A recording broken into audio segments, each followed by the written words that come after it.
Assalamualaikum warahmatullahi wabarakatuh. Perkenalkan, nama saya Sugiastira. Saya dari kampus Institut Teknologi dan Bisnis Maritim Balik 2 Makassar, Prodi Teknologi Hasil Perikanan. Video ini adalah tugas midtest saya di mata kuliah Kimia Dasar. Sekian penjelasan saya. Kurang dan lebihnya mohon dimaafkan. Wassalamualaikum warahmatullahi wabarakatuh. Unsur-unsur pada golongan A merupakan golongan utama, sedangkan golongan B dinamakan logam transisi. 3 dunia dalam kimia. Yang pertama, dunia makro adalah dunia yang bisa kita lihat dengan mata telanjang. Yang kedua, dunia submikro adalah dunia yang tidak bisa kita lihat dengan mata telanjang, tetapi bisa kita lihat dengan bantuan alat instrumen kimia. Yang ketiga, dunia simbol. Dalam kimia identik dengan simbol. Unsur dari simbol senyawa juga diberi simbol. Yang pertama yaitu jelaskan 3 periode dalam sejarah perkembangan ilmu kimia. Sekitar tahun 3500, peradaban Mesir kuno telah mengetahui cara membuat anggur, mengolah logam, dan mengawetkan mayat. Sekitar abad keempat, filsuf Yunani Demokritus dan Aristoteles sudah mencoba memahami hakikat dari suatu materi. Menurut Demokritus, materi bersifat alistini, tidak ada yang tidak terbagi seperti tanah, air, dan udara. Yang kelima, model atom mekanika kuantum. Model atom mekanika kuantum merupakan model atom yang paling modern. Atom terdiri dari inti atom bermuatan positif dan awan-awan elektron yang mengelilinginya. Daerah kebolehjadian ditemukannya elektron dinamakan orbital.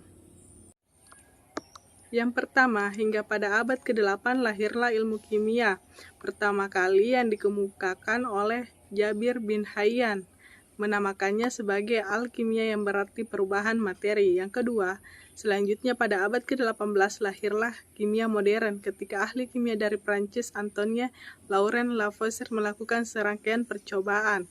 Yang ketiga, pada tahun 1803 Johann Dalton, seorang guru dari sekolah Inggris, mengajukan teori atom. Itu ilmu kimia berkembang dengan sangat pesat. Jelaskan tentang ikatan hidrogen dengan gaya van der Waals. Ikatan hidrogen sebenarnya merupakan gaya dipol-dipol yang terjadi antara molekul-molekul polar. Gaya van der Waals adalah gaya tarik listrik yang terjadi antara partikel-partikel yang memiliki muatan.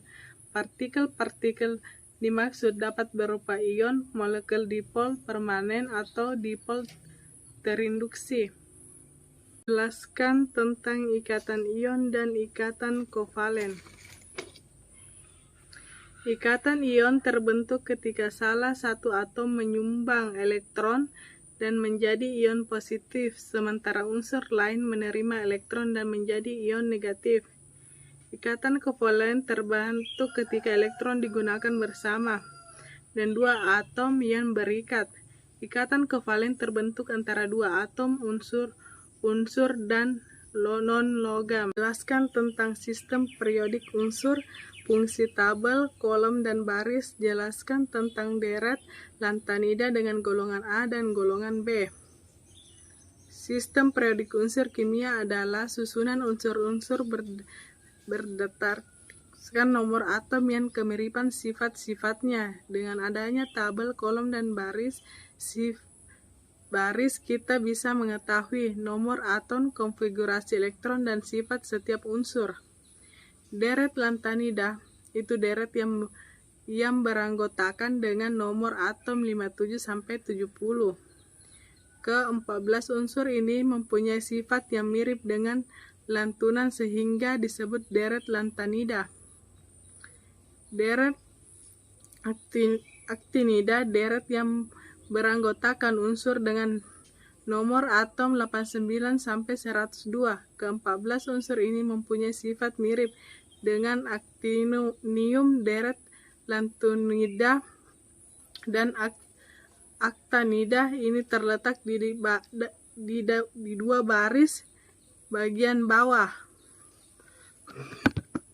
Atom Rutherford Model atom Rutherford dikemukakan oleh M.S. Rutherford pada tahun 1911. Dalam teori atom ini, setiap atom mengandung inti atom yang bermuatan positif dengan elektron yang mengelilingi dalam lintasannya. Selain itu, massa atom itu terpusat di inti atom dan sebagian besar volume atom tersebut merupakan ruang hampa. Hal ini dibuktikan dari hasil percobaan penembakan logam oleh sinar alfa yang dikenal juga dengan percobaan Geer-Marsden. Namun model atom Rutherford tidak dapat menjelaskan mengapa elektron tidak jatuh ke dalam inti atom.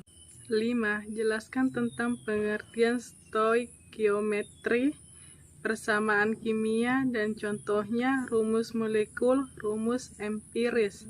Stoikiometri adalah ilmu kimia yang mempelajari tentang kuantitas suatu zat, meliputi massa, jumlah mol, volume, dan jumlah partikel.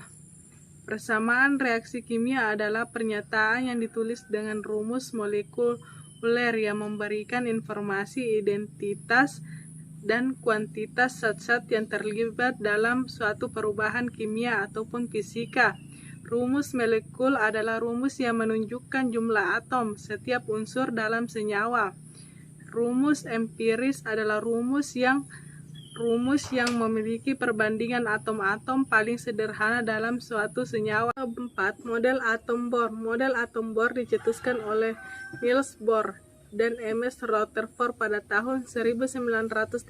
Dalam model atom Bohr dinyatakan bahwa atom terdiri dari inti atom yang mengandung proton dan neutron dan dikelilingi elektron yang berputar dengan orbitnya atau tingkat energi tertentu. Orbit ini dikenal dengan kulit atom. Namun, model atom Bohr memiliki radius dan orbit. Ini tidak sesuai dengan prinsip ketidakpastian Heisenberg yang menyatakan radius tidak bisa ada bersamaan dengan orbit. Selain itu, model atom Bohr juga tidak menjelaskan efek Zeeman. Efek Zeeman adalah ketika garis spektrum terbagi karena adanya medan magnet. Jelaskan tentang konsep dasar kimia. Apa itu kimia?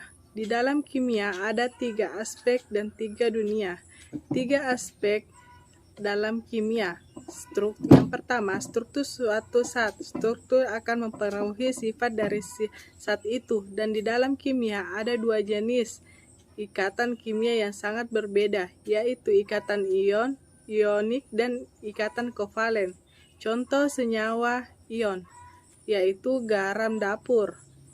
Contoh senyawa kovalen yaitu kayu. Energetik, misalkan di kimia itu reaksi pembentukan suatu zat. Jadi suatu zat yang bergabung dengan zat ion kemudian membentuk suatu senyawa. Suatu senyawa itu pasti disertai dengan perubahan energi. Energi baik itu melepas energi ataupun menerima energi. 3. Kinetik ini berhubungan erat dengan waktu atau kecepatan. Yang ketiga, jelaskan tentang perkembangan teori atom Dalton, Thomson, Rutherford, Bohr, mekanika kuantum. Yang pertama, metode atom Dalton. Yang pertama, teori atom Dalton. Menurut model atom ini, atom merupakan bola pejal yang tidak bermuatan. Selain itu, menurut teori atom ini, atom merupakan kesatuan terkecil yang tidak bisa dibagi-bagi lagi. Unsur kimia yang berbeda akan memiliki jenis atom yang berbeda-beda pula. Sayangnya, teori Dalton tidak dapat menjelaskan bagaimana atom sebagai bola pejal dapat menghantarkan arus listrik. Padahal listrik adalah elektron yang bergerak. Tak sempat membuktikan partikel yang menghantarkan arus listrik. Teori Dalton dianut hingga ratusan tahun, kemudian hingga akhirnya dipatahkan oleh ilmuwan setelahnya. Yang kedua, model atom Thomson berbentuk seperti roti kismis. Hal itu dikarenakan atom merupakan bola padat bermuatan positif dengan partikel negatif atau elektron yang tersebar di dalamnya. Selain itu, muatan positif dan negatif pada atom tersebut jumlahnya sama. Model atom ini dibuktikan dengan penelitian Thomson yang menggunakan sinar tabung katoda. Sayangnya, model atom Thomson tidak dapat menjelaskan susunan muatan positif dan negatif dalam atom.